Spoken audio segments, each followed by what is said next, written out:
네, NFT 읽어주는 남자 두 번째 실시간 방송입니다. 네, 앞으로 뭐 계속 업그레이드 하면서 실시간 방송을 해보겠습니다. 자, 오늘 내용은, 자, 여기서 보시면, 네, NFT, 네, 생소한 용어죠. 저도 처음에 들었을 땐 참 생소한 용어였습니다. 근데 이제 해보다 보면 이해가 가치가 빠를 것 같습니다. 자, 그 다음에 이제 활용 가치는 어떻게 되느냐? 네, 실제 사용이 가능한지, 그리고 실생활에서 뭐 어떻게 사용을 하는지, 그리고 최근에 관심이 많습니다. 이 NFT. 비단 비트코인이나 뭐 요런 그 투자 목적이 아니라 이제 NFT 기술을 뭐 관심 있는 거, 왜 화제인가? 요거를 한번 해보고요. 그럼 수익화를 가능한가? 수익을 내려면 우리는 뭐 어떤 거를 해야 되는지 한번 같이 설명드려 보겠습니다. 자, NFT를 쉽게 이해하려면, 자, 대체 불가능한 토큰입니다. 이게 대체 불가능한 토큰인데, 그 쉽게 설명드리면 뭐 등기부 등본 정도로 이해하시면 돼요. 등기부 등본. 근데 등기부 등본은 우리가 법원, 네, 법원과 집의 매수자, 네, 아파트의 매수자, 매도자, 그 다음에 이제 대출을 받으면 은행들 이렇게 법원 하나, 매수자, 매도자, 은행 4명은 필수적으로 알 수가 있겠죠.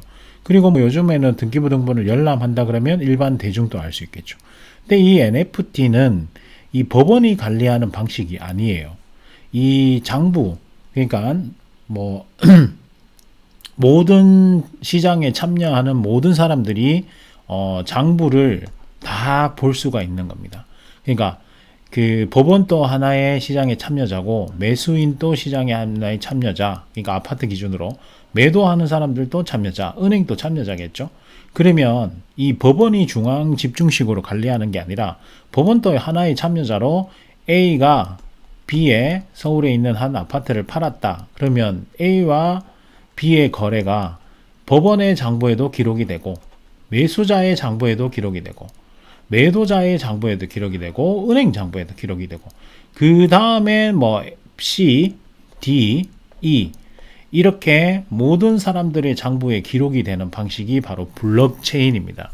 예, 이렇게 장부에 기록되는 그 거래 방식이 블록이라고 해서 블록에 기록이 되고 그게 블록들이 체인으로 형식으로 연결이 되어서 시장에 참여하는 모든 사람들이 그 기록에 대한 정보를 공유하는 방식, 이 장부를 공유하는 방식입니다. 이렇게 되면 현실적으로는 내가 어떤 이 NFT 토큰을 조작을 하려면 시장에 있는 모든 그 거래자의 장부를 조작을 해야 돼요. 근데 이게 현실적으로 어렵다.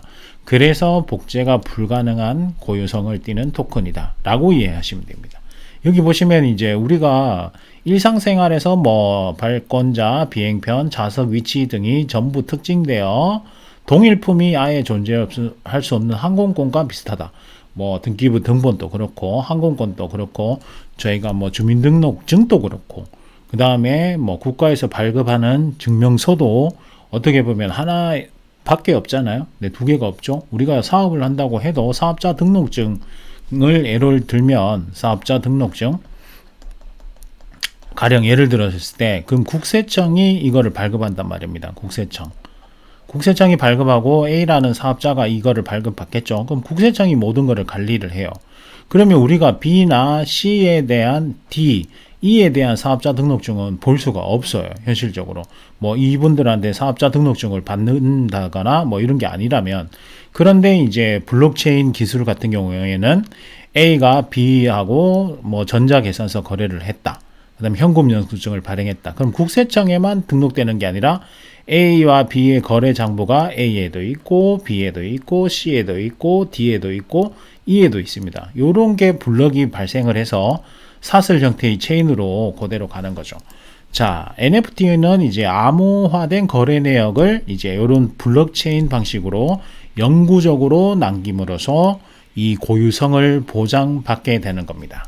그러면 이제 특정 개인이나 기관으로부터 임의의 인증을 받음으로써 고유성을 보장받는 전통 방식하고는 다른 겁니다. 뭐 개념은 유사한데 이제 우리 전통적인 방식에서 우리가 은행 이체 거래를 했습니다. 제가 A다. 그럼 B에게 500만 원이라는 금액을 이체를 했어요. 그러면 이게 은행 중앙 서버에 가겠죠. 은행 중앙 서버. 그 다음에 뭐 한국 같은 경우에는 금융결제원을 통해서 은행에 기록이 남겠죠. 그러면 시장에서 A와 B의 거래를 은행과 금융결제원 정도만 장부에 기록을 하고 이게 이제 해킹이나 뭐 이런 뭐 여타의 문제가 뭐 화재라든지 서버가 손실됐다든지 이런 문제가 발생하지 않으면 문제가 없겠지만 뭐 그런 일은 발생할 수 있겠죠. 뭐 일례로 뭐 북한이 미사일을 쏴서 서버를 다 공격받는다거나 뭐 국외에 또 서버가 이중 서버가 있지 않는 한 이게 뭐 100% 완벽한 기술은 아니겠죠. 하지만 A와 B 그 다음에 시장 거래자가 C, D, E, F 이런 식으로 좀 많이 있다. 그러면 A와 B의 500만 원의 금전 이체 거래. 그 뭐 우리로 얘기하면은 뭐 코인 거래가 되겠죠. 코인을 A와 B가 거래를 해서 500만 원의 코인을 넘겼다. 그러면 이게 A의 장부에도 기록이 되고 B의 장부에도 기록이 되고 C, D, E, F 다 기록이 되는 겁니다. 그래서 현실적으로 이 조작이 불가능하죠. 조작. 뭐 해킹이라든지 조작이라든지 뭐 삭제라든지 이런 게 불가능하겠죠. 그래서 아무나 복제할 수 있는 디지털 파일에 대해서도 고유 소유권을 발행하는 데 사용할 수 있는 기술이다 라고 하는데 이게 개념이 참 어려워요. A라는 이미지를 사진을 우리가 찍었어요. 제가 서울에 살고 있는데 오늘 날씨가 참 좋더라고요. 이 날씨가 좋은 오늘 사진을 촬영을 해서 기록으로 남겼어요. 그리고 내가 NFT 토큰을 발행을 했습니다. 그러면 이 사진은 뭐 캡처의 형식이든 뭐 복사의 형식이든 복제해서 뭐 돌아다니겠죠. 시중에 돌아다닐 수 있겠죠. 그런데 내가 직접 찍은 사진에 NFT 토큰을 발행한 이 사진은 아무리 돌아다녀도 조작을 할 수가 없다. 그러니까 하나의 이 사진밖에 없다라고 하는 이 차이점이 있습니다. 이게 처음에는 이해하기가 좀 힘들었어요. 그런데 이제 오리지널리티에 대한 부분은 이제 좀 뭐 이해가 좀 빠르시겠죠? 네. 이렇게 뭐 기존과 비교를 하면 참 빠릅니다. 등기부 등본이라고 뭐 설명드렸지만 이거는 하나밖에 없잖아요. 하나밖에. 등기부 등본을 복사해서 내가 가진다고 해도 이게 뭐 복사는 되겠죠. 복사 등기부 등본이 뭐 원본을 복사를 하면 되겠죠. 하지만 A가 소유권이 있는 거를 내가 조작을 해서 C로 만들어도 우리가 법원 같은 경우 법원을 해킹을 해야 되고 그 다음에 모든 이 뭐 노출되는 정보도 해킹을 해야 되지만 이 블록체인 기술은 모든 시장에 참여하는 거래자 장부에 이게 됩니다. 그 노출이 되기 때문에 나만 복제를 한다고 해서 이게 소유권을 인정받을 수 있는 게 아니죠. 왜? 다른 사람들의 장부는 이 아파트는 A의 소유자임을 다 장부에 기록이 남기 때문입니다. 네, 그래서 이렇게 기술이 이해가 되실 수 있을 것 같습니다. 참 어려운 기술이죠. 네. 자, 그러면 이제 NFT의 활용 가치는 어떠느냐? 네, 활용 가치는 이제 희소성의 원칙이 있습니다. 뭐 예전에 2018년도에 까지만 하더라도 이제 수도권 아파트 역시도 희소성적인 측면에서 수요와 공급 뭐 이런 거를 많이 들어봤겠죠.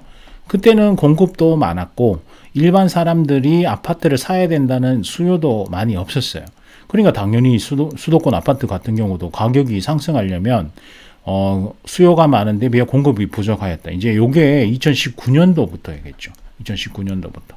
2018년도까지만 해도 미분양이 많아서 그 아파트 가격이 상승이 많이 안 됐어요. 네, 여러분들도 아시다시피 뭐 기존 거래 내역을 보면 알겠지. 그 이후에 이제 시중에 자금의 유동성이 풀리고 뭐 대출해서 집을 사도 된다. 뭐 그런 식으로 해서 이제 뭐 전세에 있으신 분들 대출 조금만 받으면 집을 구매를 하실 수 있었어요. 그 이후에 이제 수요보다 이제 공급이 적어지면서 수요가 폭발해서 가격이 올랐겠죠. NFT 역시도 마찬가지일 거라고 봅니다. 네, 지금은 당연히 많은 사람들이 참여를 하지 않고 뭐 전 세계적으로 보면 참여를 하겠죠.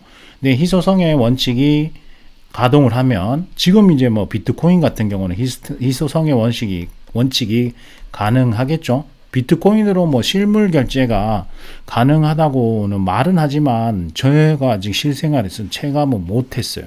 그런데 지금 비트코인 하나의 가격이 거의 뭐 6천만 원, 7천만 원까지 올랐죠. 네, 그러면 이제 희소성의 원칙이 작용이 된다고 하잖아요. 네, 저렴할 때는 뭐 100만 원, 200만 원 할 때도 있었습니다. 100만 원, 200만 원 할 때도 있었는데 지금은 뭐 6천만 원, 7천만 원 가까이 올랐죠. 그래서 이 코인 역시 비트코인 역시 사람들의 관심사에 올라가면서 또 희소성의 원칙이 발생하고 또 비트코인은 채굴되는 수량이 한계가 있다라고 말씀하면서 여러 사람들이 가지고 있으면 이제 금하고 비슷한 거죠. 금하고 우리가 금도 역시 어느 정도 채굴되는 게 한계가 있잖아요. 그래서 금 가격이 계속 올라가고 있습니다. 물론 떨어질 때도 있겠죠. 떨어질 때도 있겠지만 그 수요와 공급적인 측면에서 NFT라는 기술의 활용 가치도 분명히 있을 것 같습니다. 자, 그러면 NFT를 통한 이제 판매 및 경매 시장이 지금 같은 경우는 좀 활성화가 많이 돼 있는 것 같아요. 지금 최근 사례를 보면 마이크 윙켈만이라고 하는 작가의 Every Days, The First 5,000 Days, 그러니까 5,000일 동안 자기가 이 디지털로 만든 그림을 하나의 파일로 묶어서 이 오픈시라고 하는 디지털 NFT를 거래하는 경매를 하는 사이트에 올리고 판매를 했습니다. 그런데 6,930만 달러에 낙찰되었고 지금 또 아마 이제 뭐 경매가 계속 지속적으로 된다면 가격이 더 오를 확률이 있겠죠. 네, 물론 이 작가가 마이크 윙켈만이라는 작가가 이 오프라인 시장에서도 뭐 유명한지 안 한지는 잘 모르겠지만 5,000일 동안 준비를 해서 만든 이 작품이 6,930만 달러면 네, 1억 달러가 대략 지금 환율로 1,200억 정도 하잖아요. 그러면은 700억 가까이 하나 700억 가까운 금액에 낙찰이 되었습니다. 자, 왜 낙찰이 됐느냐? 이 그림입니다. 하단부에 보시는 이 그림. 그러면 저도 이렇게 캡처를 해서 사용을 하실 수 있어요. 유튜브에 이렇게 설명을 하는데 사용할 수 있는 이 아이템이란 말입니다. 네, 이 디지털 파일이란 말이에요. 언제든지 캡처해서 사용할 수 있어요. 그런데 이 원작자가 이 처음에 만든 이 그림에다가 NFT 토큰을 발행을 했죠. 그러면 이거는 이제 오리지널리티를 부여받는 거예요. 이 NFT 토큰을 받은 이 작품 자체가 그러니까 원본이다 라고 볼 수가 있죠. 이게 디지털 파일이라서 원본이라는 이 의미가 참 애매하긴 한데요. 이렇게 NFT 토큰을 발행을 하면 이제 우리 유일무이한 등기부 등본이 발행이 됐다 라고 이해를 하시면 될 것 같아요. 그래서 이 오리지널리티가 있는 이 작품을 NFT 토큰을 발행을 해서 이 오픈시라고 하는 거래 사이트에서 약 700억 원의 거래가 되었습니다. 지금 이 희소성이 있다 그러면 어차피 경매하는 사이트예요. 이 사이트가 나중에 오픈시라는 사이트를 제가 이제 중점적으로 다룰 건데 여기서 지금 같은 경우는 더 오를 수 있겠죠. 여기서는 이제 주로 이더리움이라는 가상 가상 코인으로 거래를 합니다. 네, 그럼 지금은 더 올랐겠죠. 이더리움 자체가 또 오르고 있으니까요. 네, 이게 저도 처음 봤을 때 이 개념이 참 생소했습니다만 누군가는 저 금액을 투자를 해서 할 수 있겠죠. 이더리움을 채굴하는 사람이 투자를 해서 그 구매를 하실 수도 있고 구매했다가도 나중에 뭐 어떻게 사후나 이 마이클 윙켈만 작가의 사후나 나중에 더 유명하면 1억 달러까지 뭐 올라갈 수 있겠죠. 네, 그래서 이 디지털 판매 및 경매에 관심을 가지고 계시는 게 좋습니다. 자, 그래서 뭐 상상 외로 굉장히 크다. 자, 그러면 이제 NFT를 통한 수익을 내가 어떻게 낼까? 이게 참 고민을 해봐야 되는 건데요. 뭐 수입이 없고 돈을 벌지 못한다 그러면 내가 이거를 공부하고 배울 필요가 없겠죠. 네. 자, 첫 번째 수익 모델은 내가 디지털 작가가 되어서 이 오픈시라는 사이트에서 내 작품을 등록을 진행하고 판매하는 수익 모델이 있습니다. 네. 이게 디지털 시장이다 보니까 내가 전문적인 작품성이 있으면 좋겠죠. 작품성이 당연히 전문적인 작품성이 있으면은 당연히 좋겠지만 없다고 하더라도 내가 SNS 활동을 통한 인플루언서다, 디지털 인플루언서다. 그러면 내 작품에 대한 관심이 있을 수가 있어요. 그러면 뭐 1 이더리움 정도의 작품 가격만 받아도 내 작품이 지금 하나로 따지면 거의 뭐 400에서 500만 원 정도의 가치를 받을 수 있겠죠. 그리고 이제 디지털로 작품 활동을 하다 보니 내가 이제 뭐 상징성이나 이런 부분이 더 좋겠죠. 그래서 내가 작가로 등록해서 판매하는 수익 모델이 있을 수 있습니다. 저도 앞으로 작가 활동을 조금 진행을 해볼까 싶습니다. 자, 그 다음에 이제 또 중요한 것도 있죠. 우리가 작품 활동을 해서 나를 디지털하고 또 메타버스 세계에서 뭐 홍보도 하고 해서 나의 작품의 값어치를 올릴 수 있는 방법도 있지만, 자, 어떤 작가의 작품이 이 디지털 거래소에서 인기가 있을 것이라고 하는지를 추측을 해보면 되겠죠. 자, 근데 추측만 하면 안 되겠죠. 정보를 서치하고 검색하고 초기 가격이 저렴할 때 이 작가가 어떤 활동을 하고 있는 게 내가 수치적으로 탐지가 됐다. 그러면 초기 가격이 저렴할 때 투자를 해서 구매하고 그 차익을 수익화하는 모델이 발생할 수 있겠죠. 네. 이게 저도 그 오픈C라는 사이트를 들어가 보니까 작가의 작품이 노출이 되어 있습니다. 그런데 이제 우리는 구글 링크를 통하든지 아니면 작가하고 다이렉트로 연락을 하든지 다양한 방법을 통해서 이 작가의 작품이 향후 인기가 있을지, 향후 희소성이 있을지, 수요와 공급적인 측면에서 우리가 투자를 해서 돈을 벌 수 있을지, 이거를 파악해서 투자하는 것도 나쁘지 않을 것 같습니다. 실제로 제가 오픈C에서 간단히 서치해도 작가가 정말 메타버스 세계까지 홍보를 많이 하고 하는 작품 같은 경우에는 올려서 어느 정도 돼도 몇 배씩 올라가는 작품이 많이 있더라고요.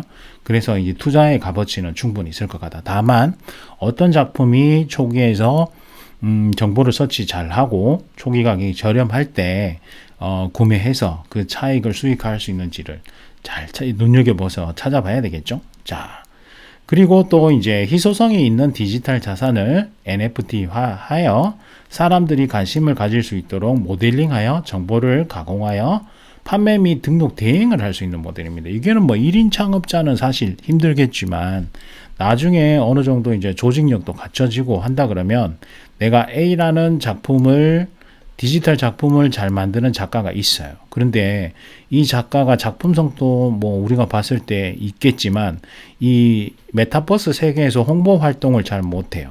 홍보 활동. 그러면 이 홍보 활동을 대행해주는 사업도 가능하겠죠. 홍보 활동을 대행해주는 사업.